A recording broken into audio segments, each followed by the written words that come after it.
I'm David. We're in Amsterdam. I'm the proprietor. I have a business called Wheel Spin. I ride around and I fix people's bikes.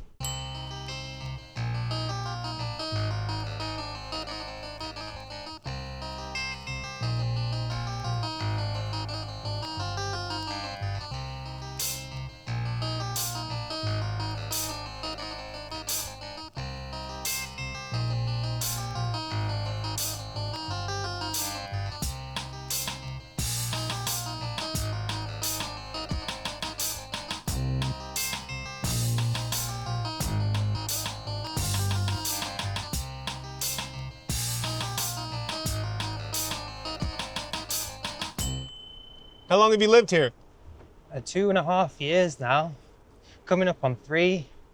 I moved here because my wife got a job working as a lecturer for the university, and I was able to come over as a civil partnership, get a visa. Because of Brexit, we were unable to just move over as a Brit now to Europe. But my wife's job brought us, and I was a courier bike messenger in Edinburgh, and I moved over and I started doing courier work while I was getting started here. I was working for a quite an old, fairly independent courier company with like postal routes and business pickups and lots of parcels. And I was riding in this bike. The bike was, I was coveting the bike for years, like, oh, I wonder if they'll sell me one of these bullets. But in the end, the company was not making enough money doing the parcels. So I was made redundant. And as part of the severance, they sold off the bikes of the company. So I ended up with a bike. I was already doing pro mechanics for the company, the in-house work on the bikes, and I'd done that at a company in Edinburgh as well. So a couple of friends of mine were starting a bike shop. They were doing this mobile bike service, and now they have some more clients for me, and I start my business working their clients, and now I have some of my own and a mixture of theirs too.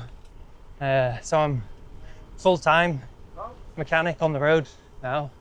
Wheel Spin is the name of the company, which works in English and Dutch, which my first business name didn't. It's kind of a mixture of languages and a little confused, but now Wheel Spin is working for me.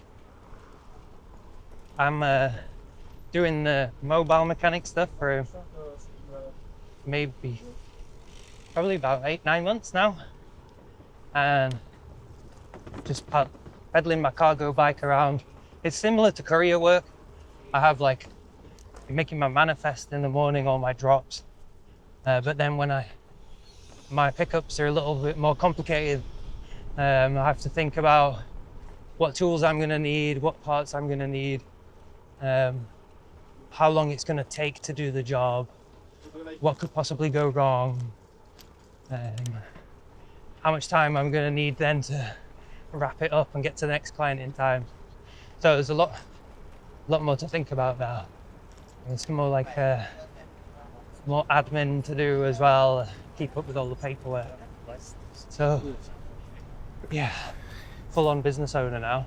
Hey David, can you tell us a little bit about your bike? It's a red Bullet Pepper. I'm not sure the exact age. Probably 10 years old, I would say. So it's seen a lot of work already, but it's non-electric, and so I'm not having to worry about, oh, what's the battery health, or is the motor gonna be broken in the next year, or we're just gonna have to worry about changing the cogs.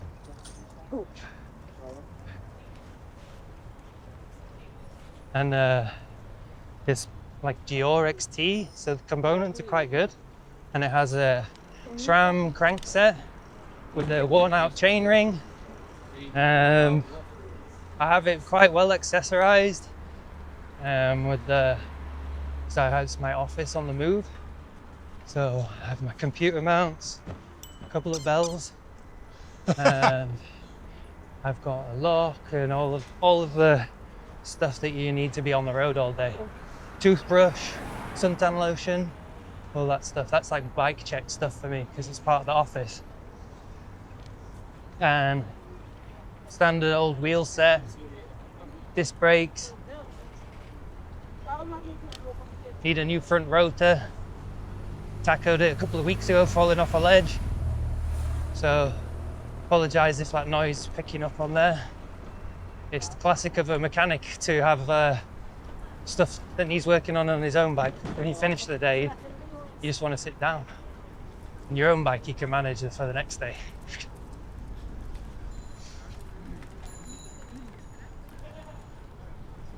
It's pretty pimped out for a work bike, I guess. I have the Thompson seat post, and I've got like a retro Thompson stem, and then some riser bars on it. So what got you into bikes originally, and how long have you been riding? Over 30 years. Yeah, I started when I was a kid. My mum taught me, and we lived quite on the edge of a city, so pretty suburban with a cul-de-sac road. So it's like a dead-end residential street. So bike was like about play all from the beginning. We'd play on the streets with the bikes or with the scooters, with the rollerblades, and yeah, I learned to ride when I was young. And we had woods nearby, so I was mountain biking, and I had some kind of bike for the whole time I was growing up. And I rode some BMX.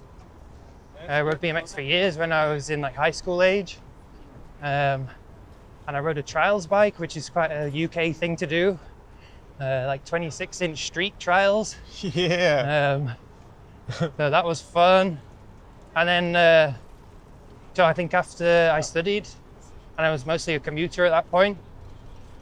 And then after studying, I started working on food delivery again, and then that just reignited my love for the bikes, and I got a single speed, and I converted a road bike to single speed when the gears messed up, and then eventually went fixed gear, got into the alley cat scene.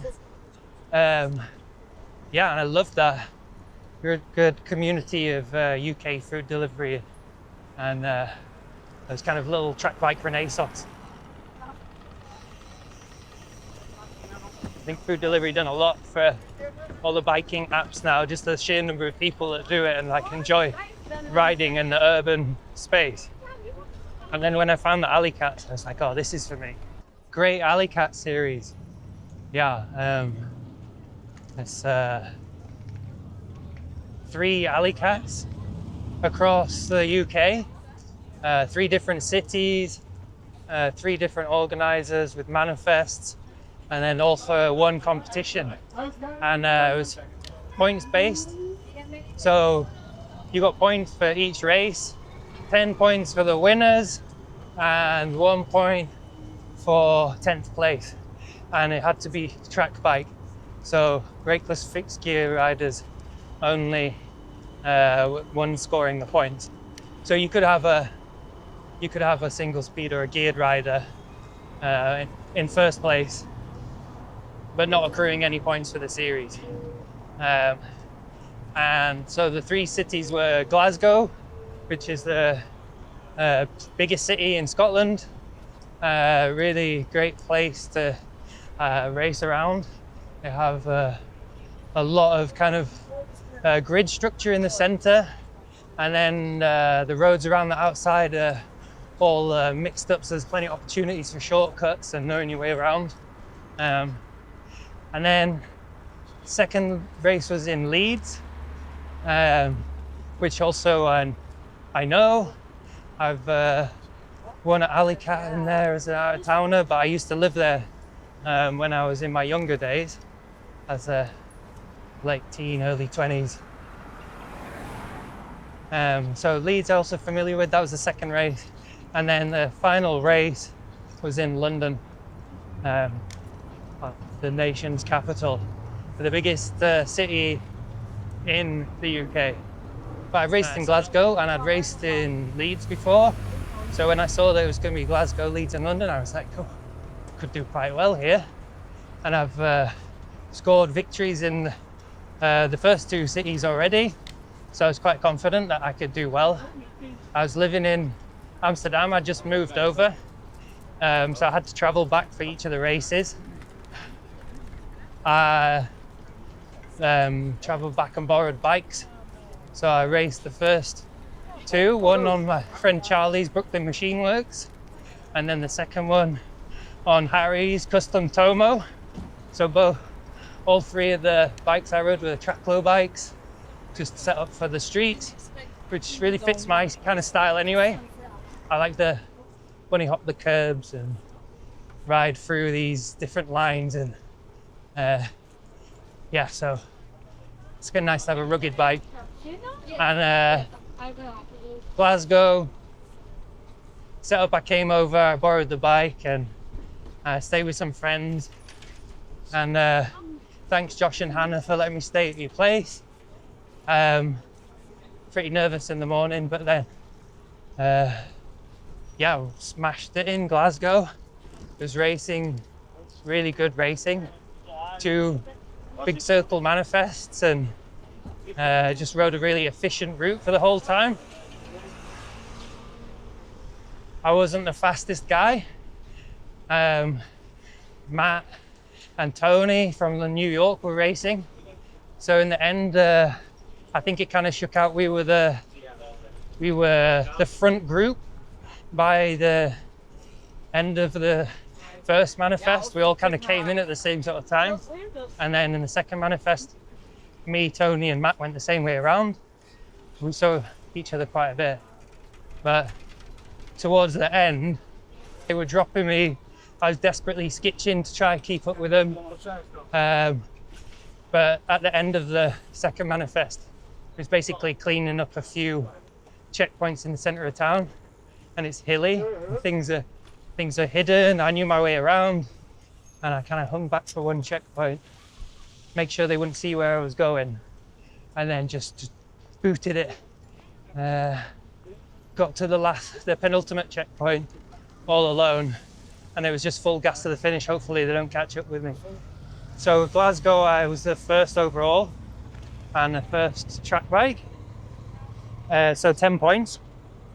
And then Leeds was a huge race. Super hilly in Leeds. It's in the north of England. And it's basically in a valley. So as soon as you spread off from the river in the middle, you're just going uphill. It makes it quite brutal. Made a really good start, and again it's in the front group essentially, and I was riding with Robbo, and I was riding with Raf and James and Hanny. We dropped James and Hanny. They were like hanging up on some of the climbs, and so it was me and Raf and Robbo working together basically to share the pulls. I was navigating, and yeah, we just kept on it up to last manifest. I was cramping up. Raf was still feeling strong, so Raf went on ahead, dropped me and Robbo. Me and Robbo went into the finish. He's on a single speed with a break. There's 2 Leeds locals that have already finished first and second, but they're riding like carbon single speeds with disc brakes. So they've been able to smash the hills in a different way than you can on a track bike. In the end, yo Leslie! You! So yeah, we get in, Raf has just come in a couple of minutes before us, so he's the first track bike. Go straight, Harry. So Raf was first track bike, and then Robbo, he was 4th, 3rd non-track bike, and then I was 5th overall, 2nd track bike. So that's another 9 points for the total. And then we've got Gabbers. Gabbers just came third track bike in that one. Gabbers is a London legend.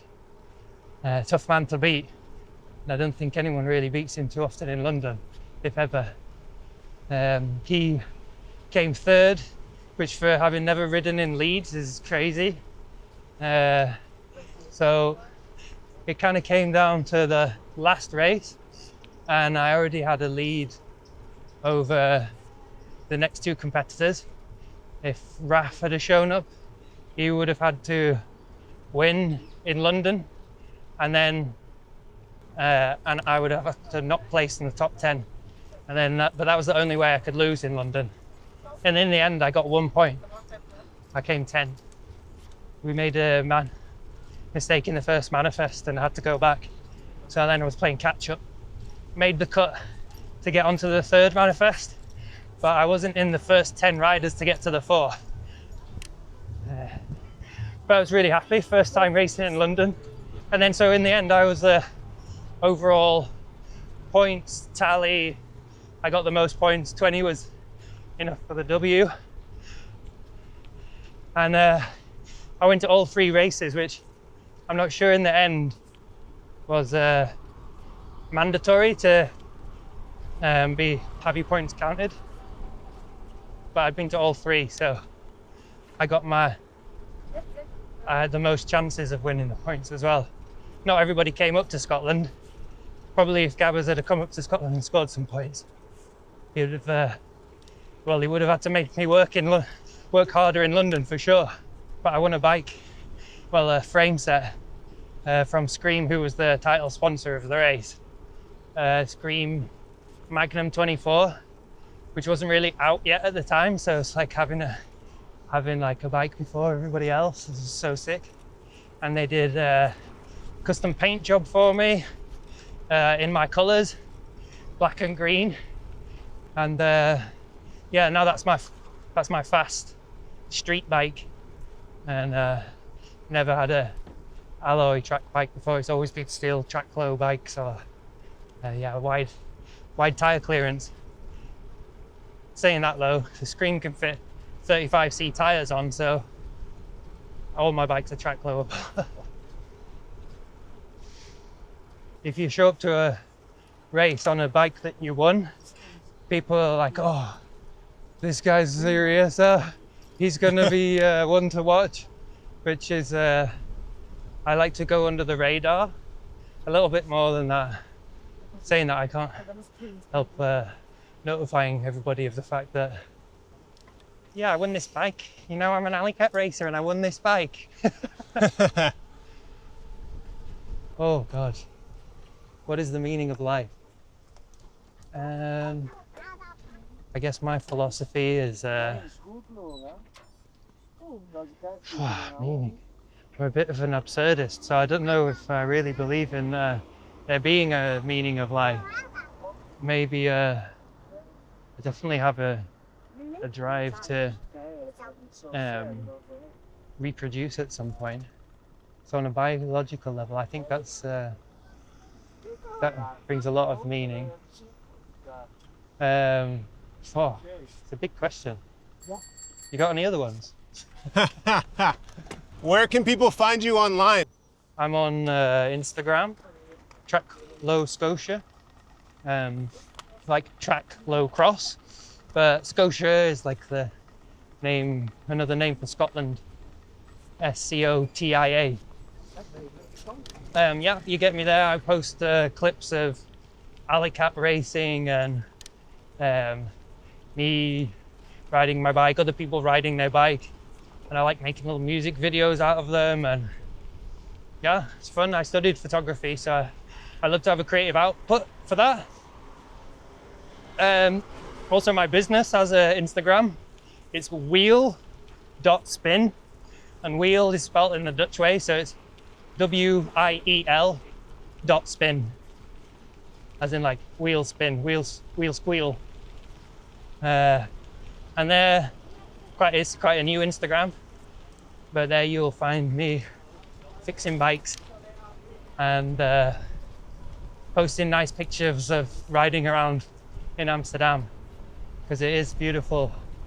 So as soon as I got into alley cat racing, I was like, oh, it's my friend Clem, and it was pretty inspiring. He's put on a really nice alley cat, and it was a fundraiser for ECMC Brussels, and it was just really fun. And I thought, oh, we can do that. And in Scotland, there's Bicycle Couriers Association, the Scottish Cycle Messenger Association. A shout out to the SCMA. And so I worked with Dave and Alice, and we put together Alley Cat as a fundraiser, and I loved that experience as well. We have our own way of doing alley cats as well in Scotland, so it has like we like to have a fun element and do things like checkpoint challenges, and it's not quite as race focused a lot of the time, and it's good for community building if we do it with a more fun environment. So I love putting on an alley cat and making it into an experience for people.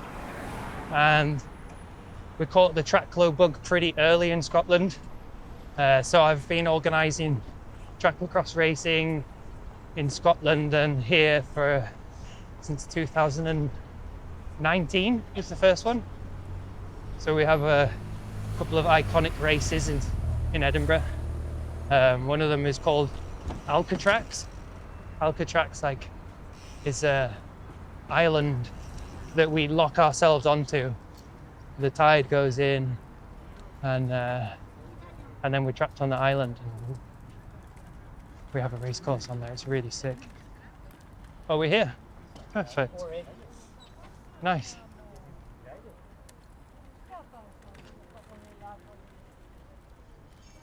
Well, this is nice, isn't it? Like a cool spot to do a repair, hopefully. Yes, we organised track lacrosse, and this is actually a shirt from, I think, 2021, and it's on an island like this. And then we have another race called Vax Lacrosse, which was started in the middle of COVID, hence Vax Lacrosse.